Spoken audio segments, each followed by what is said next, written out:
Hello, welcome back to Great Pun Resolutions. My name is Richard Cohen. In a tiny Italian restaurant in Boston's North End, my sister Carol and her husband are waiting for their table. No one is seating them. Carol approaches the host after a short delay, and he assures her that they can honor her reservation. In fact, he points to their table and says, "Look, they're almost done." But the table's occupants show no sign of leaving. Their check is paid, but they appear to be holding court, with wait staff and even other patrons visiting their table and laughing and joking. An hour passes. My sister, utterly frustrated, convinced that the patrons are taking advantage of the situation, approaches the host yet again. Before she can speak, the harried host pulls her aside and says, "You see the woman at that table there? She's a regular here. She was at the finish line during the marathon bombing, and she lost a leg. This is her first time back at the restaurant, and so it's kind of hard for me to ask her to leave. I'm so sorry." Within 60 seconds, my sister's frustration dissipates. Carol had made a common mistake.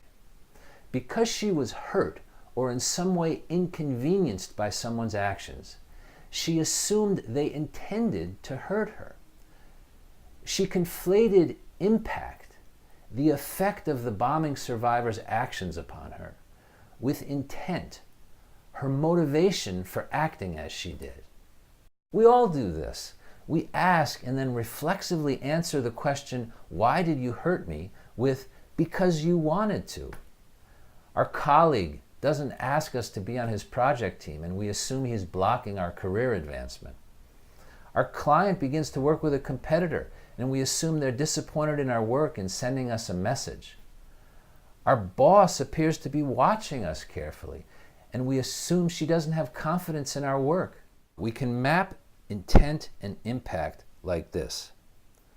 In any situation, some information we know with confidence, our own intent, and the impact of their actions on us. But other information we simply don't know. Intentions, for example, are invisible. Best practice is to pause, acknowledge this distinction, and act accordingly. That is, explain to our counterpart what we do know, and instead of making assumptions, ask them about what we don't.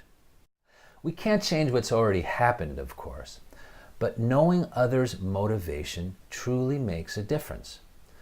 Once Carol understood the bombing survivor's intentions, the wait didn't seem as bad.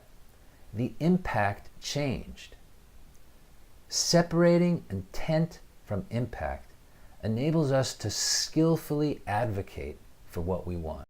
All right, that is it for today. Thank you so much for watching. It's always a pleasure to hear from you. If you're inspired to write, be well.